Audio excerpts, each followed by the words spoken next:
Lady friends, sister queens, greetings. I hope that you're all thriving and doing well. And I hope that you're enjoying the series. For those of you who do have fibroids or have any loved ones in your life that are dealing with fibroids, that you've been able to get some kind of an insight from the information that I'm sharing with you.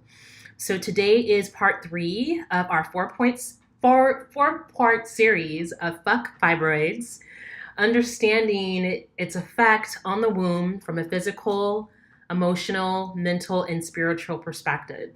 And so yesterday we talked about the emotional aspect of fibroids and of the womb, because we're really talking about womb wellness at the end of the day. And that, again, fibroids is one of those that is an imbalance of the womb. Cysts, prolapsed uteruses, ovarian cancer. So all the information I'm sharing with you applies to all of these different imbalances, okay? But we're focusing on fibroids because so many women have fibroids, and so many women are easily intimidated by their physicians of wanting to immediately go into surgery, or feeling as if there's a lot of shame behind it. So again, the whole intention of this series is to offer you some different perspectives so that you can go about healing them, eradicating them from different angles. Okay, and so today we're talking about the mental aspect of the womb, of fibroids.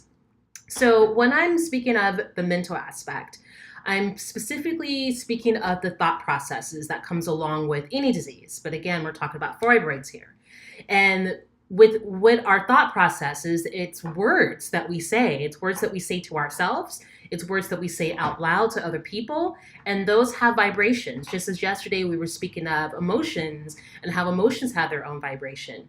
So all sacred texts would tell you, whether it's Christianity, Hinduism, Buddhism, the Muslim religion, they all have an agreement that in the beginning was the word, that life was created through a vibration, through a tone. And a tone is manifested through a word.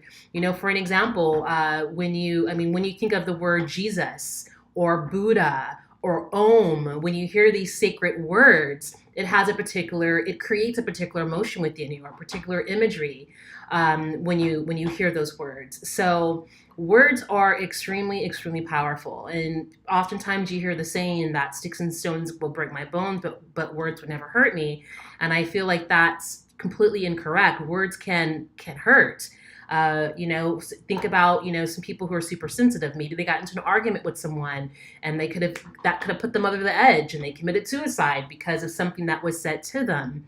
When you think about celebrities in the media, and whether or not certain stories about them are true, because of those words they're being printed or being said on television or in the news or in newspapers, those words can completely hurt someone's career. It could hurt their credibility or their character. So words are powerful. I just want to start off by saying that. And so, as I mentioned yesterday, we spoke about emotions and how if you're not emoting, seeing those emotions, expressing those emotions in some way, when we're talking about heavy, dense, low vibrational emotions, they can sit in your body and eventually manifest into material. So as far as the mental aspects concerned, everything that you do, all the actions that you take, how you manifest, it all begins with how you think. Okay, so for an example, I'm a health coach. I work with women, and I work with women from various ranges, from trying to lose weight, from eradicating negative relationships in their life, from eradicating, getting out of the pattern of procrastinating, of having a connection to their higher selves. And the common denominator from all these different things is it starts with the thought process. And as we grow up as children, based on our experiences from playing with other kids, our teachers, our parents, what we saw on television, they all create an imprint in our memory. And our thought processes, which is unconscious, it starts to create a program. And then as adults, we perceive life and how we interact with people. The decisions that we make is all based out of that thought programming. Okay, so what I do as a health coach, I help women to Become aware. As I mentioned before, awareness is always the starting point to any healing. So becoming aware of what that thought process is. What is that script, that story that you keep telling yourself? And oftentimes I know this sounds corny and again so simple, but these thoughts really do, it's very common, especially for a lot of women. We have this thought pattern that I'm not good enough. I'm not pretty enough. I'm never going to be successful. I'm never going to be, I'm not thin enough. I'm not, my skin is ugly, or just all these subconscious negative thought patterns that we have in our head. And again, that is what causes us to make certain decisions based on that thought. So there's a technique called the model, or it's a concept, if you will. And Brooke Castillo, she's a master life coach. She's the one that introduced this concept to me, but she borrowed this from various other master health coaches because at the end of the day, it's a universal truth. So this is one way to break it down. So you have a circumstance in your life, something that happens. You have a thought about that circumstance. That thought triggers your emotion. Your emotion triggers your action, and your action gives you your result, okay?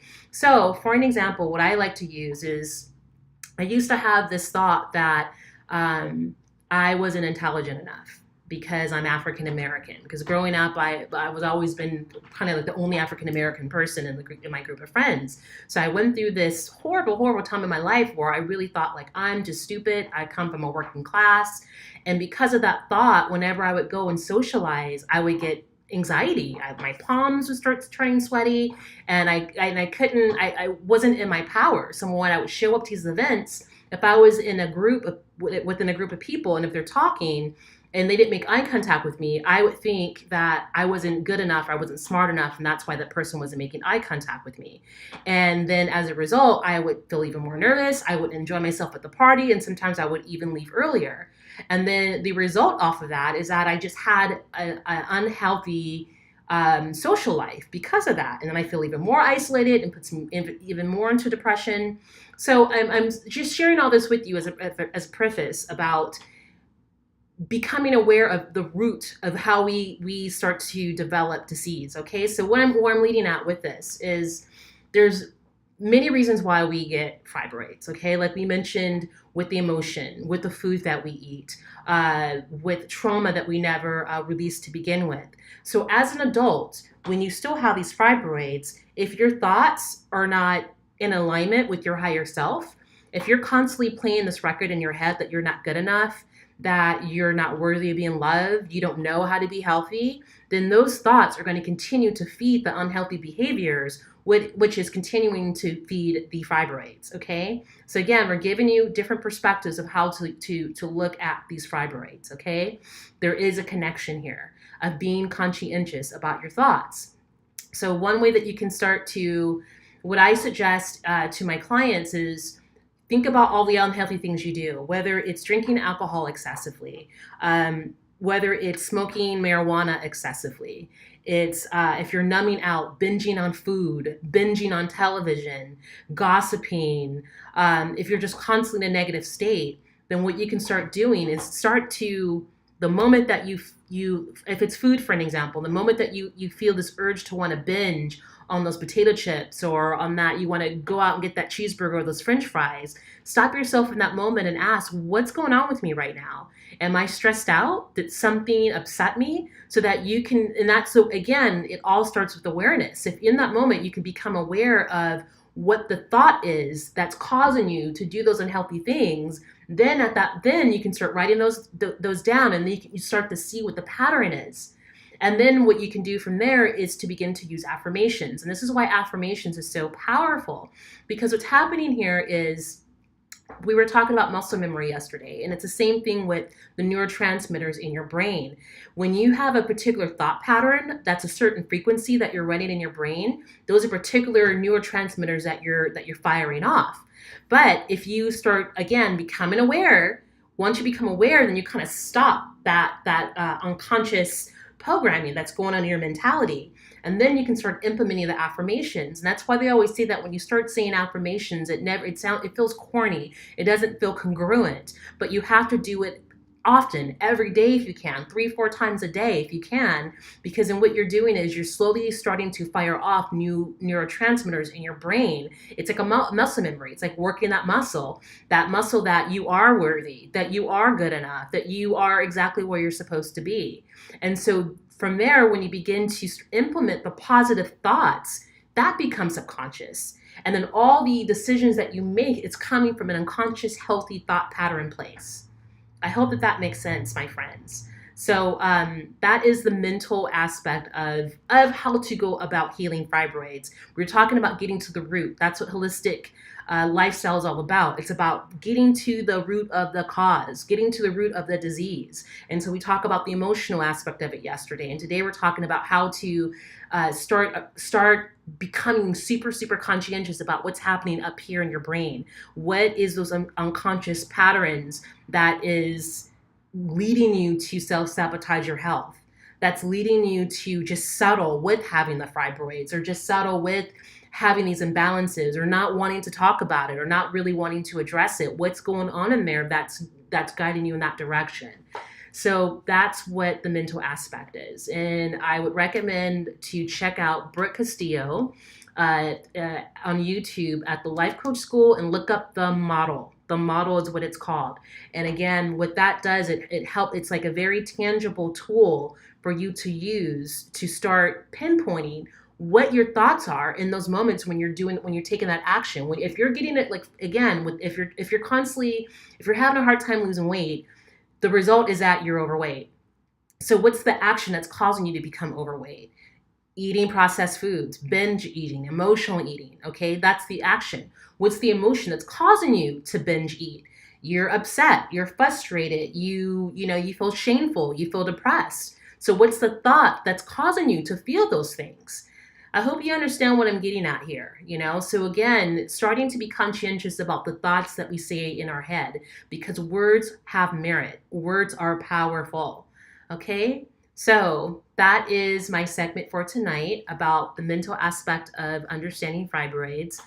Check out Brooke Castillo, check out the model on YouTube to get a better understanding of the model, so that you can begin to start using it as a tool to start, pinpointing and dissecting what's going on in your thought process, because it really is powerful. And, one thing that Brooke Castillo says is, by being unconscious, if you allow your thoughts to run amok, it's like a toddler running around with a knife in his hands.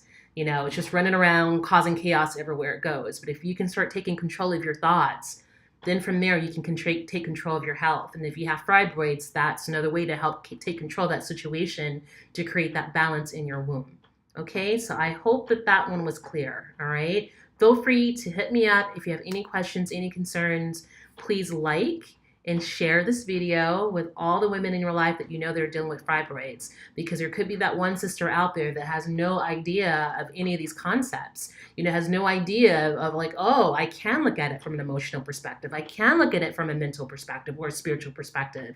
And then from there, that can be a gateway to create holistic healing within the body. Okay, so peace and love to you all. Tomorrow will be our last video, which is going to be focusing on the spiritual aspect of fibroids. So I hope that you tune in and join me. Until then, have a wonderful evening, day, or whenever you're watching this video. Okay, take care. Peace.